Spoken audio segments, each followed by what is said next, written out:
Arthritis एक ऐसी बीमारी जो हड्डियों और जोड़ों से जुड़ी होती है। खासकर बुजुर्गों, महिलाओं और शारीरिक श्रम करने वालों को इससे अधिक परेशानी होती है। आर्थराइटिस में जोड़ों में सूजन, दर्द, अकड़न और मूवमेंट में दिक्कत होने लगती है। बीमारी जीवन की गुणवत्ता पर सीधा असर डालती है। आमतौर पर इसके लिए एलोपैथिक इलाज में पेन किलर और फिजियोथेरेपी का सहारा लिया जाता है, लेकिन ये केवल लक्षणों को कम करते हैं और स्थायी समाधान नहीं देते। भारत में आयुर्वेद को एक समग्र और प्राकृतिक उपचार प्रणाली माना जाता है। इस प्रणाली में औषधीय पौधे और जड़ी बूटियों के जरिए शरीर के संतुलन को ठीक करने पर जोर दिया जाता है। आयुर्वेद में आर्थराइटिस को वात रोगों की श्रेणी में रखा गया। इसके लिए विशेष औषधियाँ, पाचन सुधार, मसाज थेरेपी और खान-पान के जरिए इलाज का सुझाव दिया जाता है।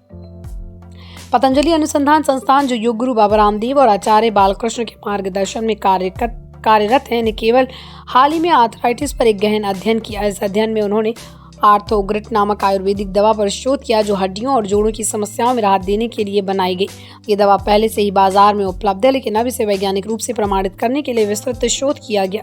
रिसर्च में शामिल मरीजों को नियमित रूप से आर्थोग्रिट दवा दी गई और उनके लक्षण में आने वाले बदलाव का अध्ययन किया गया। शोध के दौरान ये देखा गया कि जिन मरीजों में आर्थोग्रिट का सेवन किया, उनमें सूजन, जोड़ों का दर्द और चलने फिरने में तकलीफ जैसी समस्याएं पहले की तुलना में काफी कम हो गई।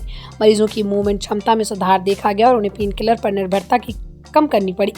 पतंजलि की आर्थोग्रिट दवा में गिलोय, अश्वगंधा, शुद्ध शिलाजीत, गुगुलू, हटजोड़, निर्गुंडी, रसना और पिप्पली जैसे प्रमुख औषधियों का संयोजन है। सभी जड़ी बूटियां आयुर्वेद में वात रोगों के इलाज में प्राचीन काल में प्रयोग की जाती हैं। गिलोय और गुगुलू सूजन को कम करते हैं, अश्वगंधा हड्डियों को मजबूती देता है, जबकि शिलाजीत शरीर की कमजोरी को दूर करता है। एलोपैथी दवाएं अक्सर आर्थराइटिस के मरीजों को अस्थायी राहत देती हैं, लेकिन लंबे समय तक इनके उपयोग से पेट की समस्याएं, लीवर या किडनी पर असर जैसे साइड इफेक्ट्स हो सकते हैं। वहीं आयुर्वेदिक दवाएं शरीर के प्राकृतिक संतुलन को बहाल करने का काम करती हैं। पतंजलि का दावा है कि आर्थोग्रिट दवा पूरी तरह से प्राकृतिक है और इसकी कोई ज्ञात साइड इफेक्ट नहीं है। रिसर्च में यह भी बताया गया कि आर्थोग्रिट का प्रभाव तभी बेहतर होता है जब इसे नियमित रूप से योग, संतुलित आहार और चिकित्सकीय सलाह के साथ लिया जाए। डॉक्टर की सलाह के बिना कोई भी दवा शुरू करना अनुचित है, इसलिए किसी भी नई दवा का उपयोग करने से पहले आयुर्वेदाचार्य या चिकित्सक से परामर्श लेना चाहिए।